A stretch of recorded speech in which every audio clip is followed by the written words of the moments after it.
YouTube, LaMelo Ball is a breakout NBA superstar, and if you don't believe me, watch all the way to the end of the video and I will probably convince you. Here's a fun fact for you guys. There's only one player in the entire NBA this season averaging 31 points, 5 rebounds, 6 assists, and 1 steal, and his name is LaMelo Ball.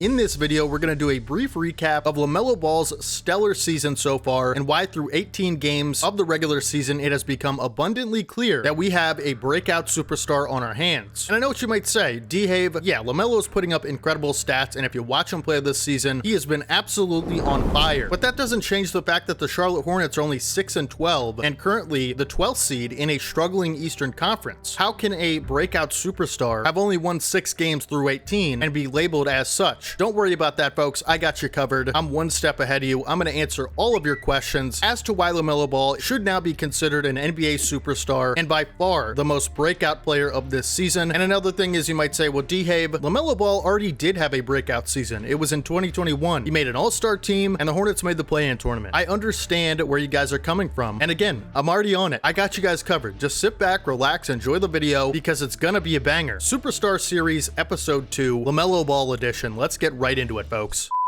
LaMelo is a superstar. Here's a little bit of information why. Let's just do a brief rundown of LaMelo Ball's first 18 games of the season, where he's averaging 32 points per game, 5 rebounds, 7 assists with a steal, 43% from the field, 35% from the three-point line on 13.5 attempts per game, and 83% from the free throw line on 6 attempts per game. I mean, those are all NBA caliber numbers, no question about it. He's currently second in the league in scoring. In terms of points per game, he's tied for first in the entire NBA in three-pointers made per game at 4.7. This is just by far and away a different LaMelo Ball than we're seeing in years past, but I digress. We'll get into that later. Some standout games from a standout season for LaMelo have come very recently. I mean, if we just look at the November 25th matchup against the Orlando Magic, where he scored 44 points on 17 of 30 shooting, 4 of 11 from 3, 6 of 8 from the line with 9 rebounds and 7 assists. Also had a block and a steal in that game, where the Charlotte Hornets would lose somehow 95 to 84. He scored 44 of the 84 points and he had 7 assists. So if you have any questions about the Hornets and why they're losing so much, even though I'm deeming LaMelo Ball a superstar already, you know, that could be a good indicator why. Now, the game just before that, LaMelo scored 50 points against the Milwaukee Bucks in a close, down to the wire loss, where he would put in a 50-point, 5 rebound, and 10 assist performance with a steal on 17 of 38 shooting, 6 of 17 from 3, and 10 of 13 from the free throw line. Also, I think it's fair to mention, I can count on 2 fingers how many games LaMelo Ball has not scored 20 points this season out of 18. So, you know, in 16 of 18, he's had over 20 points. I can also count on 2 fingers how many games he scored under 25 points. It's the same amount. One game he had 12 points against the Brooklyn Nets, and one game he had 19 points in a loss to Minnesota. Every other game that he's played so far this season, he's had 25 points or over. That is absolutely mind-blowing to me. Also, 10 out of the 18 games that he's played so far this season, he's scored 30 points or more. As if that's not enough to convince you he's a superstar, 5 rebounds and 7 assists per game to go along with all the scoring production. And you might say, well, you know, 35% from 3, and he's taking a lot of shots. I mean, he's averaging 24 field goal attempts per game. That is a lot of shots, right? And so you might say, well, he's been inefficient compared to other great scorers like Giannis and Jokic, who, you know, take a lot of less shots to score a similar points per game average. I hear you, right? But again, this all ties back into the Hornets and how they're performing this season. You know, basically, LaMelo Ball is keeping them in most of the games. You know, I don't want to say single-handedly because that's just a simplistic way of looking at it, but if you watch these games, which I've watched a lot of Hornets basketball this season, and if you really consider how the Hornets have been this season, aside from LaMelo Ball, he's really just had to take all those shots, in my opinion, if the Hornets want to even come close to winning games. And so I don't think it's a matter of him taking too many shots. I think he's taking just the right amount of shots to keep the Hornets in basketball games. And so I don't think this is like a shot chucker situation where, you know, guys are splitting up 30 shots a game, and of course he's going to score 30. He's a talented player. LaMelo Ball is one of the smartest IQ IQ players on offense in the entire league. I mean, he's not going to be the type of guy we've seen in the past to not be unselfish and,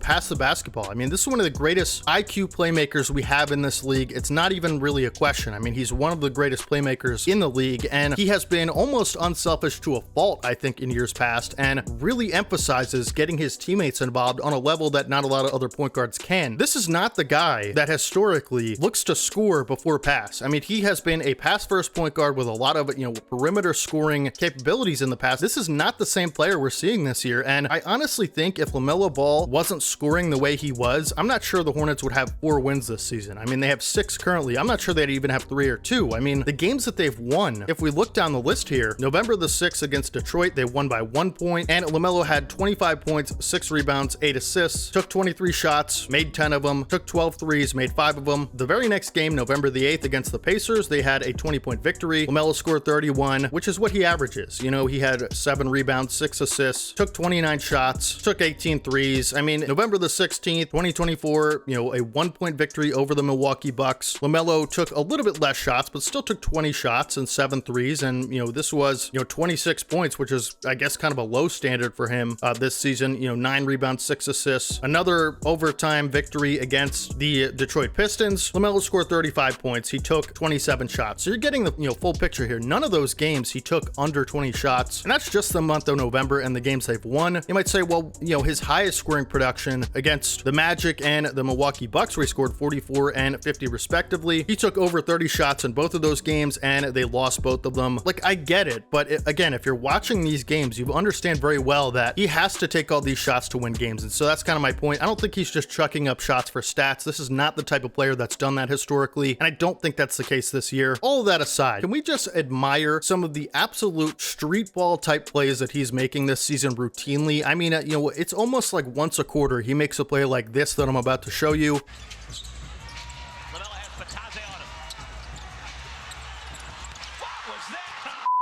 He's doing these things like off of 1 foot. He's shooting a lot of threes like on the move, and they're going in consistently. It's absolutely insane. I've never seen something like it in the league. We see these great shooters, Steph Curry, Trae Young, these guys that can bomb you from outside on any given play from the logo. It's just weird that he's doing it off 1 foot. It just feels like I'm watching an NBA player play in a pickup game at my local gym. Like, it's crazy to see. He is one of the more exciting players to watch this season, no question. You can't really even scroll on NBA Twitter without finding a LaMelo Ball highlight just like the one I showed you. So that's all the stats. That's a little bit of recap for this season, and the Hornets are 6-12, and that's going to be the big obstacle that he's going to have to go through in order to convince people that he's a legit superstar. You have to win and carry a team to wins, especially in a weakened Eastern Conference, if you're going to be called a superstar consistently by the NBA community. I totally understand that narrative and why people wouldn't buy it. Let's talk some Charlotte Hornets here, folks. And before I talk about the Hornets, I just want to mention this is not, a situation where I'm trying to belittle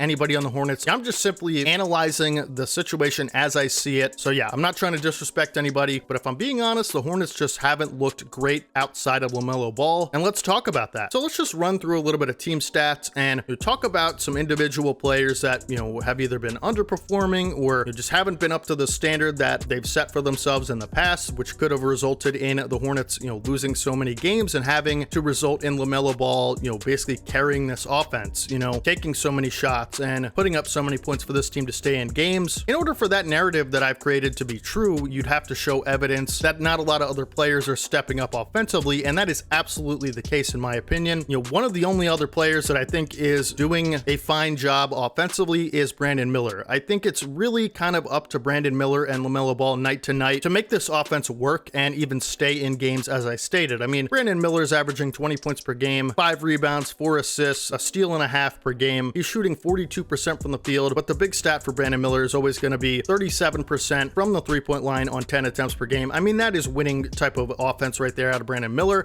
You'd like to see the field goal percentage rise a little bit, but again, he has really been a lot of times the only other threat offensively than LaMelo, and he's a second-year player, and so maybe we give him a little bit of slack, and it's also a small sample size. Brandon Miller has only played 14 games this season, and for the most part, he's doing exactly what you would expect him to. I mean, Miles Bridges, the third leading scorer on this team, not shooting the ball particularly well, and especially for a player of his size and skill set, you'd like to see him be a lot more aggressive around the rim and finish around the rim a lot more. He's averaging 16 points, 6.5 rebounds, 3 assists on 43% from the field and 35% from 3 on 6 attempts per game. The Hornets shoot a lot of threes, and he's been shooting a lot of threes, 6 attempts per game. For a guy that is so athletic and so great as a finisher, you'd just like to see him maybe take a little bit less threes, a little bit more free throws, and put a little bit more pressure on the defense in regards to attacking the basket. I don't think he's been bad necessarily. He's also missed some time with injuries. I mean, he's only played 11 games out of the 18 that I mentioned, but at the end of the day, I just think he needs to be more efficient and play to his strengths a little bit more. Now, another bright spot of this offense has been Tre Mann, who has basically been the sixth man of this team, averaging 14 points per game, 3 rebounds, and 3 assists, shooting 44% from the field and 40% from 3 on 5 attempts per game. And he has been a good perimeter shot creator. He's an absolute bucket. And in that 6-man role, as I mentioned, he's doing very well. Kind of one of the only other players on this team who can really create their own shot other than LaMelo. Brandon Miller's working on that aspect of his game, and it's not totally, one-sided whether he can create or can't create. I think it's,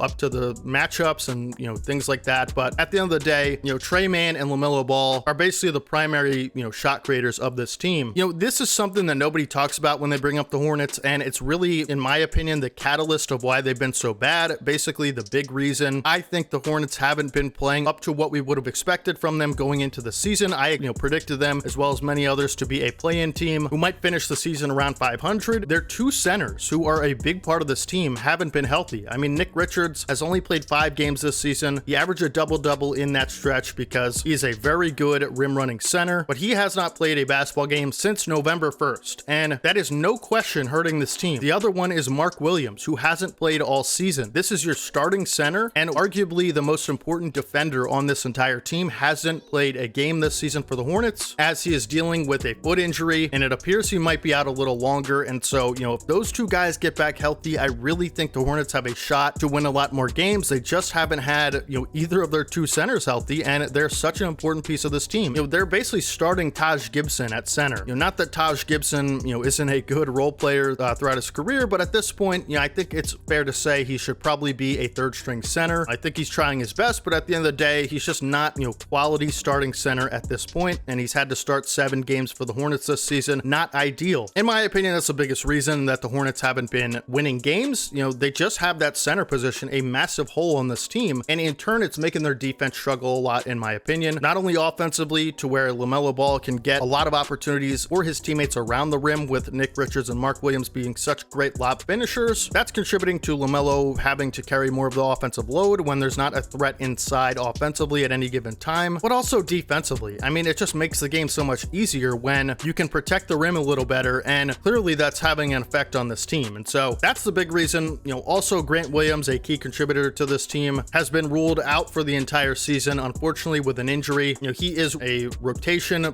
forward for this team who provides some offense, and unfortunately tore his ACL, and so he'll be out for the rest of the season. That happened a few games ago. That's going to be a big loss for the Hornets. Some players that I think could be doing a little bit better, as I mentioned, Miles Bridges. I mean, Josh Green, the addition from Dallas, in that trade, he has been shooting the ball well, and obviously he's going to provide quality defense on the wing. He's shooting about 49% from 3 on 3 attempts. Tejan Salon has not shot the ball well, the 7th overall pick from this year's draft. Seth Curry has been a spot rotation player. He's been shooting really well. And another player you just got to get more from, in my opinion, is Vasilij Micic, who I actually like as a player. He's barely played this season, and when he has, it's been a limited role, and he has not played well. Someone who has actually stepped up in the absence of the big men has been Moussa Diabate. I believe I'm pronouncing that right. I could be saying the first name wrong, but he's actually been pretty versatile defensively, in the games that I've watched for the Hornets. Again, not ideal for a guy to be playing that many minutes in that big of a role on both ends of the floor, but he's actually stepped up defensively and in the rebounding category, particularly the offensive rebounds, in a big way, and I think he's been a good addition for the Hornets. This is a long spiel about everybody on the Hornets, and goes full circle to say that LaMelo Ball has had to carry this team in more ways than one. I mean, not just running an offense, with his playmaking and his vision, and it being one of the only guys that can actually do that skill set wise on this team, not just playing 34 minutes per game and having to carry so much of the burden offensively, taking as many shots as he is, scoring as much as he is, and they're still losing by so much, just goes to show the injuries have absolutely decimated this team throughout the season so far. And one of the only bright spots has been LaMelo's,